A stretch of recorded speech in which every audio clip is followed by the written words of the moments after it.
વાલા મિત્રો, કઈ શ્રેણીમાંથી આપણે આભાર માનવાનો લાભ લીધો? આપણે આભાર પછી ઈશ્વરે જે બિનશરતી પ્રેમ આપ્યો એની પર મનન ચિંતન કરીશું છે. God's love is infinite, full of tenderness, full of mercy, full of forgiveness, full of kindness, full of thoughtfulness. Doesn't matter color, doesn't matter race, doesn't matter nationality, doesn't matter religion. Hindu, Muslim, Jews, Buddhist, communist, Christian. Every single man, woman, child is the child of God, created in the image of God. And that is the most beautiful part, when once we realize that we are created by the same loving hand, that we are brothers and sisters. And that love in action is the living reality of the presence of Christ. વાલા મિત્રો, ઈશ્વર આપણને પ્રેમ કરે છે આપણે સૌ જાણીએ છીએ, પણ એનો પ્રેમ કેવો છે? એનો પ્રેમ બિનશરતી છે, નિસ્વાર્થ છે. એ ક્યારેય પોતાના પ્રેમનો હિસાબ માંગતો નથી. બસ આપણને પ્રેમ કરે જ જાય છે, કરે જ જાય છે. કરતો આવ્યો છે, કરી રહ્યો છે અને કરતો રહેશે. એવા અમુક ઘણા બધા ઉદાહરણ આપણી સમક્ષ છે. બાઇબલમાં આપણે જોઈશું મોઝેસ, અબ્રાહમ, યોબ અને બીજા ઘણા એવા ઐતિહાસિક ઉદાહરણો છે જેમાં આપણે જોઈ શકીએ છીએ કે ઈશ્વરે આપણને કેટલો બિનશરતી અને નિસ્વાર્થ પ્રેમ કર્યો છે. આપણને વિચાર થાય કે આ તો થઈ ઐતિહાસિક વાત, પણ શું આજના જમાનામાં આ શક્ય છે? હા મિત્રો, આપણા સમાજમાં આજે પણ આવા ઈશ્વરના બિનશરતી પ્રેમનો અનુભવ થઈ રહ્યો છે. એ રજૂ કરતું એક તાજેતરનું ઉદાહરણ તમારી સમક્ષ રજૂ કરવા માંગુ છું. આપણી નવજીવન કોલોની આણંદમાં આવેલી એની જ વાત કરીએ. એક યુવતી 7 વર્ષ પહેલાં સ્કૂલે ભણાવવા જઈ રહી હતી અને એને અકસ્માત નડ્યો. એ અકસ્માતને કારણે આ શિક્ષિકા છેલ્લા 7 વર્ષથી કોમામાં જીવી રહી છે અને એને જીવાડવાનું કામ એના માતા પિતાએ સંભાળ્યું છે. મારા શ્રદ્ધાળુઓ, આપણે તો જાણીએ જ છીએ માતા પિતા માટે તો બાળક ગમે તેટલું મોટું થાય એ નાનું બાળક જ રહેશે અને માતા પિતા એ બાળકને બિનશરતી અને નિસ્વાર્થ પ્રેમ કરે જ જાય છે. તો ચાલો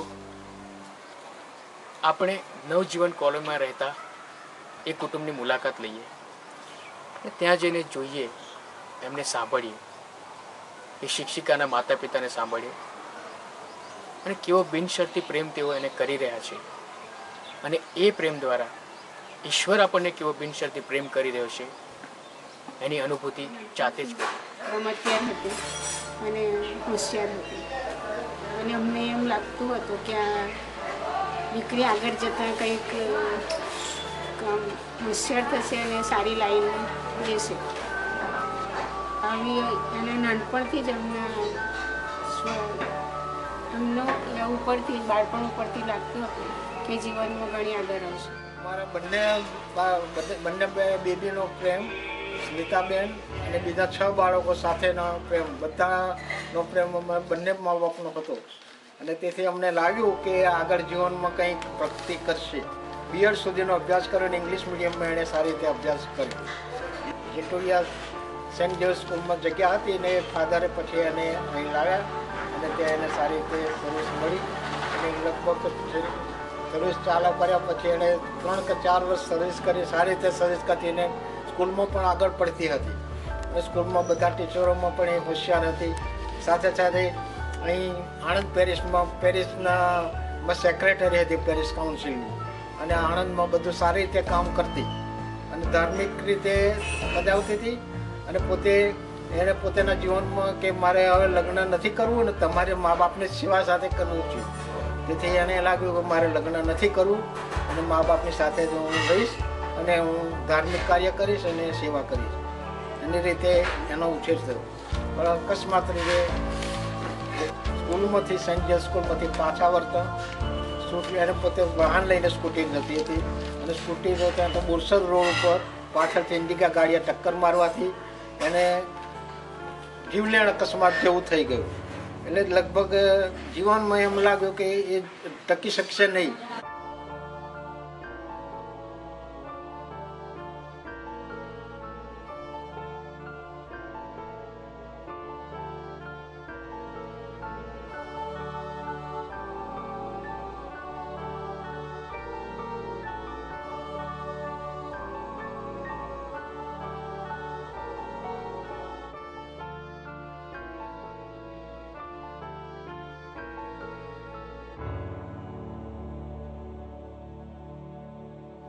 તો અમને તો હવે લોકોએ જાણ કરી નહીં, પણ ત્યાંના એમના સ્ટાફે તેને દવાખાના લઈ ગયા અને ત્યાર પછી જાણ કરી, પણ ત્યાં એની સ્થિતિ ગંભીર હોવાથી એને તાત્કાલિક કરમસદ હોસ્પિટલમાં લઈ ગયા, પણ ત્યાં એની સ્થિતિ ગંભીર હતી.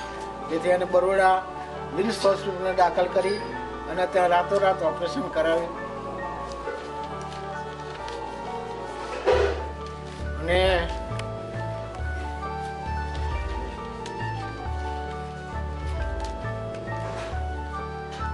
એને રાતોરાત લગભગ ઓપરેશન કરવાની જરૂર હતી, તેથી તાત્કાલિક તેને દાખલ કરી અને ઓપરેશન કરાવ્યું. ત્યાં સુધી તો અમને ખબર પણ નથી. આ સમયે ડૉક્ટરે એવું જણાવ્યું અને સીટી સ્કેન જોઈને તો ઓપરેશન કરવાથી કોઈ ફાયદો જણાતો નથી.